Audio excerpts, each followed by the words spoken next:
All right, so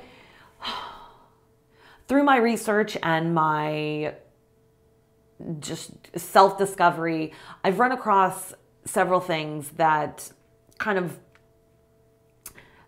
just open up a lot of questions that I have. And I've had some clients that say that I've shared it with, that they think others might be interested in hearing as well. So that's why I wanted to reach out to you and just offer this up and see if you guys have any comments, and please feel free to make a comment. If you'd like to hear about something in specific, let me know. Also, subscribe to my channel. I'd love to hear from you guys. I'd like to know that you're out there. Okay, so the first thing is, when you become enlightened, okay, I'm not there. I'm just through my research and just discussion, talking to people, going to different meditation centers, trying to figure things out. When you become enlightened, you essentially can then create your own reality. Okay. All right. Fine. So based on that, the school of thought is that everything that you are experiencing is an illusion. It's all made up for you. You made up that illusion. Because, think about something like control. Okay. So no one is really in control of anything. Control is a concept that we made up. We humans made up this concept of control. Because you can't have control over something that's it's constantly changing. There's the only thing that's constant is change. We know that. We've heard that. But literally at every single moment, nothing remains the same from one moment, 1 millisecond to the next. Everything is constantly changing, constantly evolving. Even when something dies, it doesn't die. It just transforms into the next thing. Energy isn't created. It just changes shape. It just configures into something different. Okay, so now if everything is an illusion, then a big issue such as, like, let's say rainforest deforestation, or just something like that, it's like, does that really matter? Don't get me wrong. I'm not saying that it doesn't matter to me, because it does. It does. I am an extreme supporter of the environment and animals and plants, and just treating it like it is literally you, because that is how I believe. I believe it is you, it is me. We are everything. We are the air that we breathe. Physically, we are everything. We are the nothing, the no thing between the things. We are everything. So I'm not saying that I don't care, but I just don't understand how, if it's an illusion, right? If we're making this all up, does it really matter? Like I don't understand. So, because if we can create our own reality when we become enlightened, then whatever we envision, we make, right? So then does that mean that there are alternate universes with alternate realities? And if so, are they happening at the same time? Because think about it, right? Like, let's pretend like I become enlightened, okay? So here I am, minding my own business. I'm me right now. I'm Sarai, and I meditate, and then I'm like, whoa, I'm enlightened, okay? So then I can choose to come back down to Sarai's body, or I can choose not to, right? I can choose to go into a different direction. I can choose to go back to a different body, or maybe I can choose to go back to Sarai's body. But if I go back to Sarai's body, am I going to be in the same reality, or am I going to be in a different reality? Do I also get to choose that? And then it's like, I guess what I would think I would want to come back into this reality, because to me, there's still so much that I can do here. I feel like there's so many more people I can help, so many just things I can do in life. And I love this life, and I love my husband and my dogs, my family. I love everyone. And it's like, I feel like there's just so much I can still do here. So to me, I would want to come back to this reality, but can I come back to this body? And then what's the difference between sleep and death, right? Or let's even say, what's the difference between hypnosis and death? Because let's say hypnosis is basically the same thing as meditation. You're talking about the energy wave, the brain waves, right? We're slowing down our brain waves. And speaking of brain waves, so that is energy too, right? And we've talked about how you send that out into the universe. You send your brainwaves out into the universe, creating your reality. It's not the reality that you experience right now, but it is a reality that you will experience in the future. So what you are living today is what you sent out in the past. So you create your future by what you think today. That's why it's so important to be mindful of your thoughts, right? So sleep and hypnosis, hypnosis and meditation. Okay, so again, talking about the whole enlightened thing. So if I choose not to return to my body, and therefore I alter my reality, okay, then going back to that real quick. So, oh, this will blow your mind, guys, right? So, and I think I might have talked about this before, about the whole agreement thing. So you know ahead of time that you're coming down, and you know ahead of time that you're coming into this body, and you know ahead of time that everything that you're going to experience in this body, you agree to it. If you come down as someone who ends up dying at the age of 20 in some horrible car crash, or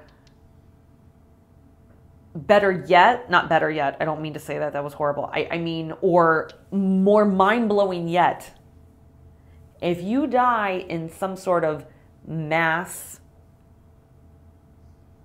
way, like on a plane, like a plane crash, or some sort of explosion where multiple people died, you all agreed to it.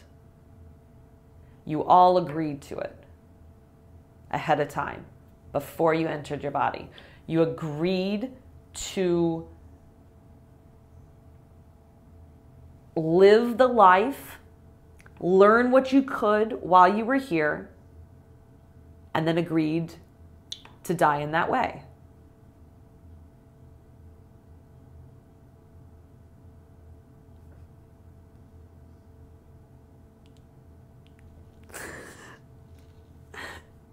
And it's funny because right now I'm not crying because it's sad. It's because it's the most beautiful thing I've ever heard. That as beings, we accept this, that we purposely want to experience that.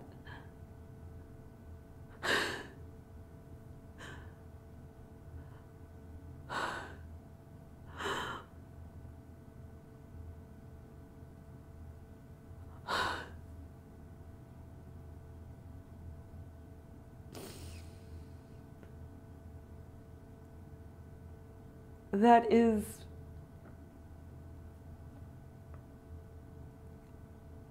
actually, if you think about it, that is what Jesus did.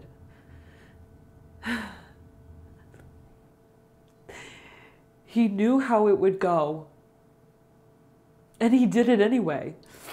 And the difference is that when he came down, there was no karma associated with his descension down. There was no karma. So karma is passed from one life to another. It's not what you send out in this lifetime. It's what whatever you do in this lifetime will affect you in the next lifetime. So what you experience in this lifetime is still negative thoughts, right? So meaning if you send out negativity, that you will get back. But when you do harm to another person, that's karma, and that will come back in a later life. So for example, something about like, let's say you were a thief in a previous life, then perhaps in this life you will constantly have things missing or something, like, I mean, just things like that. Like that's a type of of karma. So what happens is when we come down, we forget who we are, we forget where we're from, that we're a part of this whole, we forget. And so we spend our lives trying to remember, and sometimes we never get there. Sometimes we never get there. And then there are occasions when the being that comes down just doesn't forget. Like in the case of Jesus, he didn't forget. He knew why he was there. He didn't have karma built up over lifetimes. He was, and I'll talk about that later, he was a higher master, master soul. So he had no karma. He had already gone through karma, maybe, or maybe he never had it to begin with. I'm not really sure on that, but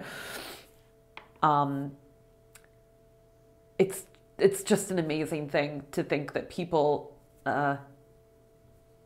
beings, that they would choose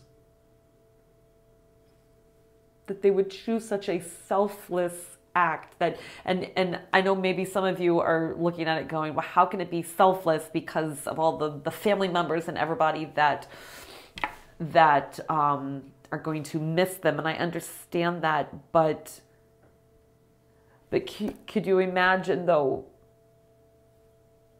that if that was part of a lesson that you had to learn, that you would agree to it and do it wholeheartedly, and you just hope that you remember who what you are before it's time to leave. So real quick, going back to the agreements. So part of what I was saying is, and like you basically agree for a certain amount of X number of X number of breaths. Okay. So then I was saying, okay, well, hold on though. If I become enlightened or I'm meditating, whatever, and I hit that point and I choose not to come back to my body, can I even do that if I haven't completed my agreement? I don't know. And then that begs the question of, well, what is the point of an agreement? Is the point of making that agreement to come down, right? Is the point of it to achieve enlightenment during this lifetime? Or is the goal to just experience as many life cycles, like to see how many life cycles you can get through, you can get through in order to achieve enlightenment? Or maybe it really is to just learn all the lessons, and how many lessons are there? And like, is that something specific? Like, are there specific lessons that you have to learn? And do you just continue to repeat, go through life after life until you learn all of the lessons? Or are there only like a certain amount of lessons? I don't know.